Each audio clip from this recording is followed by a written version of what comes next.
დღეს გავარჩევთ მორიგ მითებს, რაც TikTok-ის სამყაროში ტრიალებს. მე შენ თავში შემოდის, კითხვებს გიჩენს ზოგჯერ დანერგავ შენ ცხოვრებაში ჯანმრთელობას ინადგურებ, მაგრამ კითხვას არსვამ ეს ჯანმრთელობის განადგურება რომელი ვიდეოდან მოვიდა. ეხლა განახებ რა ვიდეოდან მოდის, აქ მის თქვენსაც ნახავთ არაფერი პირადული, მხოლოდ მტკიცებულობას დაფუძნებული ფაქტები გავიშვათ. აი რას უშვება საკვები სოდა შენს მუცელს. ერთი ჩაის კოვზი სოდა, ნახევარი ლიმონის წვენი, ციკვი მარილი და ერთი ჭიქა წყალი. ეს სასმელი აქრობს შებერილობას, ანეიტრალებს ზედმეტ მჟავიანობას ნაწლავებში და გამოყავს შეგუბებული ნადები, რომელიც წლების განმავლობაში გროვდებოდა შიგნით. ეხლა ვერ ხვდები გავბრაზდე ვიტირო თუ გავიცინო. გავიცინო შეგუბებულ ნადებზე, რომელიც ზუსტად რომელ წერტილში გროვდებოდა ვერ გავიგე. ნუ კი, რომელი ორგანო აგროვებს შეგუბებულ ნადებს წლების განმავლობაში? არ ვიცით, ექიმებაც არიციან. თუ გავბრაზდე, იმიტომ რომ არანაირი მტკიცებულობას არ ეფუძნება მუცლის ცხიმის გაქრობა და სოდიან, მარილიან, ლიმონიანი ექსტრაქტი.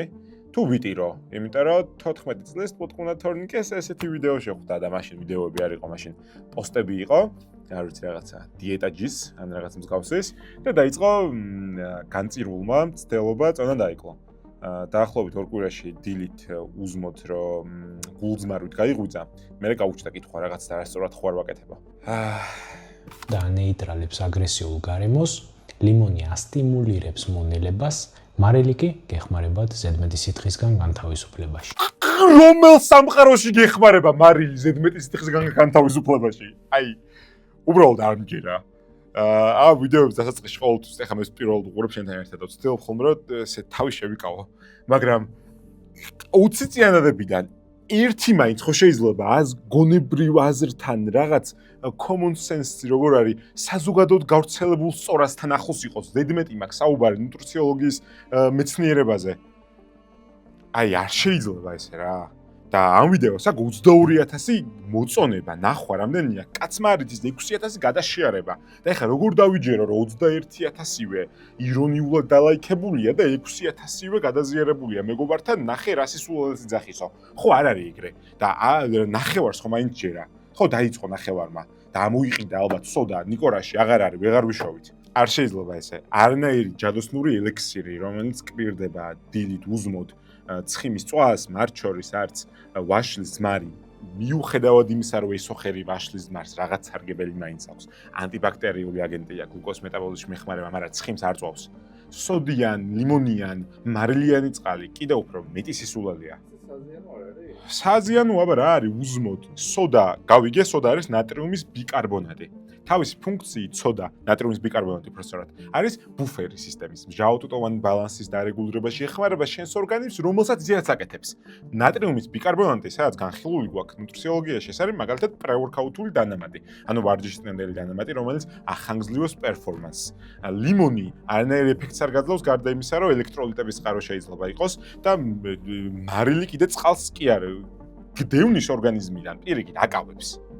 და მარილიანი წყლით დილის დაწყება ელექტროლიტების წყაროა, მაგრამ არ გჭირდება მარილიანი წყლით დილის დაწყება, თუ მთელი ღამე 8 საათი კი არ გეძინა, მარათონს არ დაარბოდი და არც სოდიანი წყლით არ გჭირდება დღის დილის დაწყება, რომელმაც ძალიან მალევე შეიძლება გააღიზიანოს შენი, ისაც გაღიზიანებული საშუალებელი სისტემა. მუცელი შესამჩნევად ბრტყელი ხდება უკვე რამდენიმე დღის შემდეგ, ჭამის შემდგომი სიმძიმე ქრება, დილით კი ჩდება სიმსუბუქი. ეს კიდე რა ქრება იცით? კუჭი. წესია მეგობრებო, გაგრძელება და სხვა უამრავი ჯანსაღი რეცეპტი ჩემს ახალ წიგნშია, ჯანმრთელობის 190 რეცეპტი, რომელიც შეგიძლია შეიძინო და ამისათვის არის ერთადერთი გზა. მხოლოდ და მხოლოდ უნდა მომწერო სურს წიგნი. ძალიან მინდა რომ ვიდეოებს ასწრებში არანაირი პირადული განცდა არ გამიცეს ხოლმე მეორე მხარეს არსებული ადამიანის მიმართ და ცოტა ბრაზდები უკვე ნელ-ნელა. დაიცავი ეს 3 წესი იმისთვის, რომ დილით გამხდარმა გაიღვიძო. სანამ მოგიყვებით, მოიწონეთ ვიდეო მე სიამოვნება და გამოიწერეთ ასევე ჩემი გვერდი, საიდანაც ძალიან ბევრ საინტერესო ინფორმაციას მიიღებთ. პირველი წესი: საღამოს რაციონიდან ამოიღეთ ყველაფერი მარილიანი. მეორე წესი: დაძნებამდე 3 საათით ადრე არანაირი წყალი, არანაირი ჩაი, არანაირი წვენები. მარილის ამოღება საღამოს კვებაზე არაფერ უპირატესობას არ მოგცემს, გარდა იმისა, რომ უბრალოდ მარილიანი თუ შეჭამე დილით დიდი ალბათობით მეტად სითხით შეკავებული ადგები და სასწორზე იმედი გაგისრულდება, მაგრამ თუ ჯანსაღაწევნის კლუბას მიუყვები, უნდა იცოდე, რომ სასწორზე ნანახი ციფრები. მით უმეტეს ქალბატონობისთვის ყოველთვის არ მიესადაგება ჭეშმარიტებას, შეიძლება იყოს მარილების გამო, ნახშირწყლების გამო, წყლის შეკავება, შეიძლება იყოს თქვენი ჰორმონალური ციკლის კონკრეტული პერიოდი, სადაც სასწორი სწორს არ გიჩვენებს. ღამეს 3 საათით ადრე წყალი და ჩაი, კოფეინის წყაროებს თუ ვიგულისხმებთ და არ ვიცი, ჩეფირს სვამ, ძალიან ძლიერ ჩაის არ დაგაძინებს ალბათ. არანაირი სხვა მიზეზი არსებობს 3 საათით ადრე წყალი ამოიღო. ნუ ხილის წვენს ხარ ატოუბაყუნებს 3 საათით ადრე თუ გასაქცევი არ ხარ და შაქრები არ გჭირდება. სხვა შემთხვევაში 3 საათით ადრე წყლის ამოღება არანაირ მტკიცებულობას არ ეფუძნება, არც ცირკმელს დაგიტვირთავს, არც არაფერს. გავრცელებული მითი, მაგრამ ნაგულისხმები ყოველ. ყველაზე მთავარი წესი დაძინებამდე 2 საათით ადრე არანაირი საკვები. 2-3 საათით ადრე თუ იქნება თქვენი ძირითადი ბოლოყვება, ალბათ ადეკვატურია, იმიტომ რომ ძილის პროცესი და ამასობაში მონელების პროცესი არ დაზიანდეს ორივე თანაბარწილად. მე ცუდი ძილის გამო არ გაიღვიძო და მეორე დღეს მომატებული მადა არ გქონდეს, ნახევარწლოვანი და ცხიმოვანი საკვალის მიმართ გაზრდილი მოთხოვნილება არ შეგიმცირდეს არასავარჯიშო აქტივობით გაცემული ენერგია და ამან კიდევ უფრო მეტ კალორიულ პროფიციტში არ ჩაგაგდოს. იმიტომ როგორც წესი უძილო ღამის შემდგომ, რასაც ვსწავლობთ აკადემიაში პირველივე დღეს, რაც გიждდებიან, არის ის, რომ 343 კალორიით საშუალოდ მეტ კალორიას მოიხმარს ადამიანი, თუ აქვს ღამე გათენებული, ან ძილის დეპრივაცია, ან დაახლოებით 3 საათნახევარი, 5 საათნახევარი ძინავს. ამიტომ 2-3 საათით ადრე ბოლო ძირითადი კვების დასრულება არასწორი რჩევა არ არის. 5 ძირითადი პრინციპი იმისათვის, რომ დაიკლოთ ზონაში. პირველი ეს არის დღეში 4-ჯერადი კვება, მეორე კვებებს შორის ინტერვალი 3-4 საათი, არც მეტი არც ნაკლები. მესამე გამოგავა რა თქვა 4-ჯერადი კვებაო და 4 საათიანი შუალოდებია. არც მეტი არც ნაკლები. საათი და ჭამაში წო გინდა 1-20 წუთი ხო გჭირდება მე თუ არა. თელ დღე ჭამ? 17 საათი გამოგდის. მეტი 17 საათი ნახევარი დაახლოებით. ხო, ნახე, რასაც ვერ ითვალისწინებენ მაგ დროს არის ის, რომ 3-დან 5 ჯერად კვებამდე რო ავიღოთ, მაგალითად ადამიანი თუ მიიხსნოს დღეში 5 ჯერადად. უნდა გიგულისხმება ხემსი მათ შორის, ხო? 3 ძირითადი კვება, 2 ხემსი. ხემსი უნდა იყოს გადანაწილებული ძირითად კვებებს შორის. ანუ რეალურად ძირითად კვებებს შორის უნდა იყოს დაახლოებით 3-4 საათიანი შუალოდე, რაც გამოდის ეგეთ ჩემ 12 საათიანი კვების ციკლი და ხემსი სადღაც აქ არის შუაში ჩასმული. თორე სხვა შემთხვევაში 18 საათი ჭამ მთელი დღე და მე დაწინების წინაც. ხო, ეგ მათემატიკა ეგრე მუშაობს. ხემსი სადღაც შუაში ექცევა ძირითად კვებებს შორის 3-4 საათიანი შუალოდი არასწორი რჩევა არ არის იმის გათვალისწინებით, რომ ოღონდ პირიქით ხდება. ანუ ისეთი საკვები უნდა მიირთო, რომ 3-4 საათი მადაგეყოს. მაღალცილოვანი, მაღალი ბოჭკო, ჯანსაღი ცხიმებით. ეგ სწორია. უბრალოდ ხემსიც არის სადღაც შუაში ჩასმული და შეიძლება 5 საათიან შუალოდე გამოგივიდეს ორ ძირითად კვებას შორის, იმიტომ რომ ძირითადი კვებიდან საათნახევარში ხემსი მიირთვა და შემდგომი 2 საათნახევარი თუ რამდენიც გამოვიდა, მეც მათემატიკაში ავიჭერე, ძირითადი კვება არ მოგინდეს. ხო, ეგ შენ დღის გრაფიკზეა დამოკიდებული, ანუ არც მეტი, არც ნაკლები არასწორია, არ არსებობს უნივერსალური საათები, რომელზეც უნდა იყვება.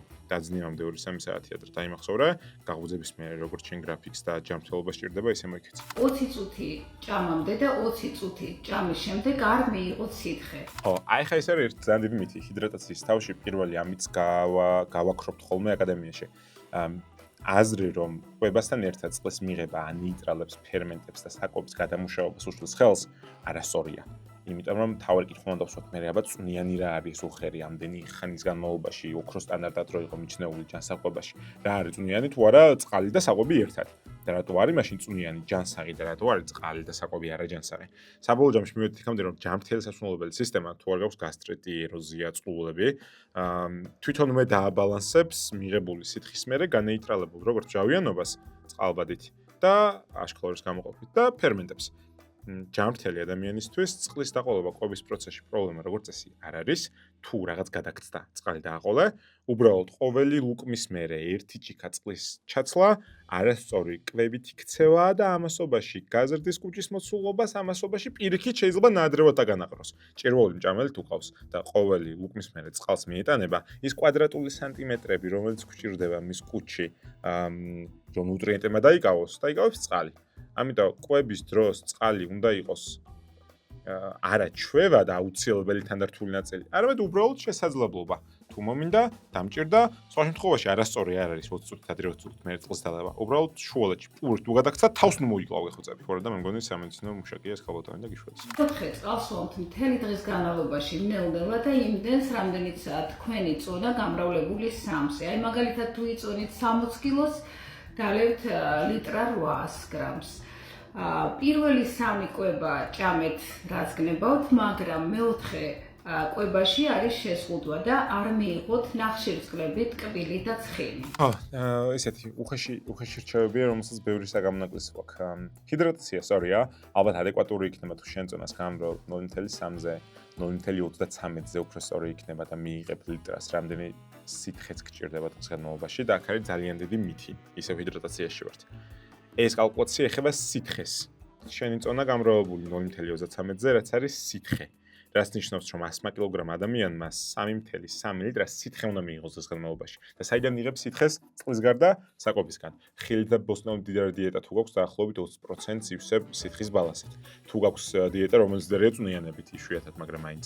თუ გაქვს კვება, სადაც წყლის გარდა სხვა სასმელი გაქვს შესმული, მაგალითად ჩაი, ყავა და თუ ფიქრობ, რომ კოფეინის შარდენია, გეტყვი რომ ეგეც გააბათილეს მკვლევებმა და ვიცით რომ თუ ჰაბიტუალური კოფეინის მოხმარებელი ხარ, ანუ რაც თავი გახსოვს ყავას სვამ, კოფეინის შარდენი ეფექტი შენზე აღარ მოქმედებს და 4 მაგ ესპრესოს თუ არსო ძალიან ცოტა წყლით და ძალიან ბევრი კოფეინით, ჰიდრატაციაში გეთვლება, ანუ სითხის შემოსებლად გეთვლება შენ ჩაიც და შენი ყავაც. ამიტომ სითხის ბალანსის კალკულაცია ეს და არა მხოლოდ წყლის. სხვა შემთხვევაში 100 კილოგრამ ადამიანმა 3.3 ლიტრა წყალი უნდა დალიოს. ვერ დალევს, მე იმედი გაუცრუდება და ხელშაიქნევს ჯანსაღყვებაზე. ამიტომ არბიტრალური რჩევები, რომელიც მოკლებულია სამეცნიერო ზურგს, ან ამოგლეჯილია კონტექსტიდან და არ გვესმის და ძალიან დიდი განსხვავება ამ დროს წყალსა და სითხეს შორის. ხელს გიშლის ჯანსაღყვების გზაზე. ბოლო საკვებზე ნახშირწყლების ამოღება არანაირი პრივილეგიით არ სარგებლობს, თუ კალორიულ დეფიციტში ხარ ან კალორიულ ნორმაში ხარ დღის განმავლობაში, ოღონდ შეიძლება დილით სასწორმა არ გაგახაროს ნახშირწყლებთან ერთად სითხე წყავდება ორგანიზმში გლიკოგენში, კუნთებსა და ღვიძლებში. ღვიძლში. ვაიმე, არ შეიძლება ჩემს ამ ვიდეოს ყურებ. თუ კი ტკბილი და შაქრიანი რაღაცეები გინდება ხოლმე ხშირად, მაშინ შენი ორგანიზმი გთხოვს ცილას. ცილის მისაღებად უნდა ჭამოკვერცხი, ქათამი, საქონლის ხორცი და ბერძნული იოგურტი. ხო, ესეთ ვიდეოების სტილი ძალიან პოპულარულია უცხოეთში. რომელიც არის გამარტივებული მოცემულობები, სადაც რთული ნუტრიციოლოგიური სიღრმეების. თუ ტკბილი გინდება, შესაძლოა და ერთ-ერთი ყველაზე ხშირი მიზეზია ცილა გაკლდეს რაციონში. ხო, ორგანიზმი გთხოვს ცილას. არსებობს ესეთი პროტეინის ბერკეტული თეორია, protein leverage hypothesis, რომელიც მეუბნება, რომ ორგანიზმი მაქამდე მოთხოვს კალორიების მიღებას, სანამ საჭირო რაოდენობის ცილას არ მიიღებს. ამასობაში ცნო, რომ ნაწლავში გიზის კონკრეტული მადის მარეგულირებელი ჰორმონი, ქოლეცისტოკინინი, რომელიც შემოსულ ცილებს და ცხიმებს აღრიცხავს და ტვინს უგზავნის სიგნალს, რომ დანაკლების იმპულსები გასცეს. ამიტომ ერთ-ერთი მიზეზი თუ შენ ვერ ნაყდები და ამ ვერ დანაკლებას ორგანიზმი ტკბილით ასახავს, ცილის გაზრდა არც თუ ისე არასწორი რჩევაა და ყველაზე ხშირად ამ დროს ცილა გვაკლია ხოლმე რაციონში. ერთ-ერთი მიდგომა, რასაც ჯანსაღყვების დროს ვიწყებთ, არის შევსება, ამიტომ შევსებით იწყება შენი დიეტა ბრწყადებში, მათ შორის ცილის შევსებით, რაც ყველაზე ხშირი დეფიციტია ხოლმე დასრულ ადამიანებში. რაიმე გამომცხვარი, პური, ნახშირწყალი, მაშინ შენი ორგანიზმი ითხოვს ენერგიას. ამ ენერგიის აღსადგენად შენ აუცილებლად გჭირდება ხილი, კარტოფილი, ბრინჯი ან წიწიბურა. ისევ იგივეზე ვართ, ხო? ნახშირწყლებში თუ გინდება, მაშინ ენერგია გაკლია და თუ ენერგია გაკლია, ხილი, წიწიბურა, ბრინჯი, კარტოფილი, კიდე ბევრი სხვა ნახშირწყლოვანი საკვები, კარგი ალტერნატივაა თეთრ ცომეულის, მათ შორის თელმრცლოვანი ცომეულის. თუ კი რაიმე მსუყე გენატრება, მაშინ შენი ორგანიზმი ითხოვს ჯანსაღ ცხიმებს. ჯანსაღი ცხიმების მისაღებად უნდა ჭამო ორაგული, ხილეული, ზეთის ხილი ან გოგრის თესლი. შენი სხეული ყველაფერს გეუბნება, უბრალოდ შენ სწორად უნდა გაიგო და სწორად უნდა უპასუხო. თუ კი გინდა რომ შეიძინო უამრავ ესე იგი, მომწონს ვიდეოები, სადაც გეუბნებიან რა ჭამო. კარგია. სოდას და წყალს და ლიმონს არ გულისხმობ. ხო?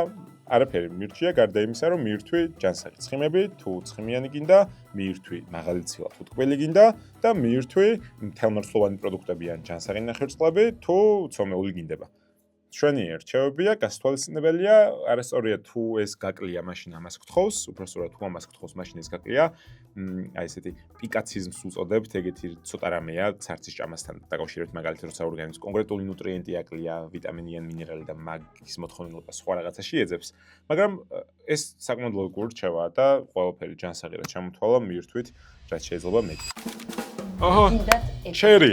და ძალიან სწრაფად დაიკლოთ ცხიმი, აბა? დაიკლოთ წონაში. სასწაული რეცეპტი მაქვს მე თქვენთვის. ყოველ დილით უზმოზე ვიღებთ ყავას, შავ ყავას, არანაირი რძე, არანაირი შაქრი. შერის რო არ ვიცნობ და ვიფიქრებდი რომ მართლა გულისხმობს იმას რაც ძახის და შენ თუ ხა პირველად უყურებ ჩემსავით ამ ვიდეოს და შერის არ იცნობ, ცოტა ხანი დააცავე ნახე რა სისტემაზე ხარ. ხარი არ გამოგონა. ვიღებთ 10 გრამ კარაქს. ჰუ, ვაწურავთ 1 გრეიპფრუტს. რომელზეც ჩააგდეთ მაინც 10 გრამი ჯინჯერიც ჩავკარე. არა, და კაცო და ცოტა ნაკლები რო ჭამო არ გინდა? მოურიოთ. უგემრიელეს. როგორ გამოიყურება სასწაულად გამოიყურება. უკვე გრძნობ როგორ იხეხება ჩემი ცხიმები.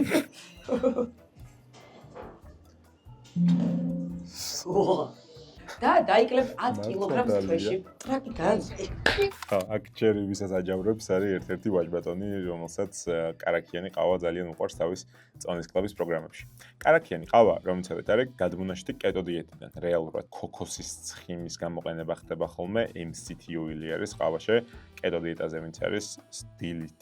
კარგი ენერგიის წყაროა ხოლმე მათთვის. კარაქიანი ყავა არის მისი ნაბიჯვარი, თუ როგორ ხო ეგრე ეძახიან ხოლმე.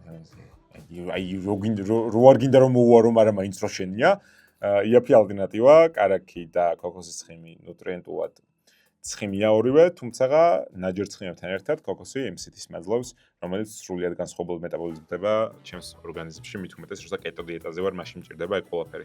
კარაქიანი ყავის მითი წონის კლუბასთან დაკავშირებით არაფერია, გარდა იმისა, რომ ამ კარაქმა პლუს ყავამ და ორივე მათგანს აქვს მადის დამაქვეითებელი ეფექტი მოკლახანში, დააქვეითოსმა და საუზმეზე კალორია არ მიიღო, მაგრამ ეგ არ გამორიცხავს იმას, რომ მთელი დღე კალორიებს არ გადააჭარბებ და არ მიიღებ.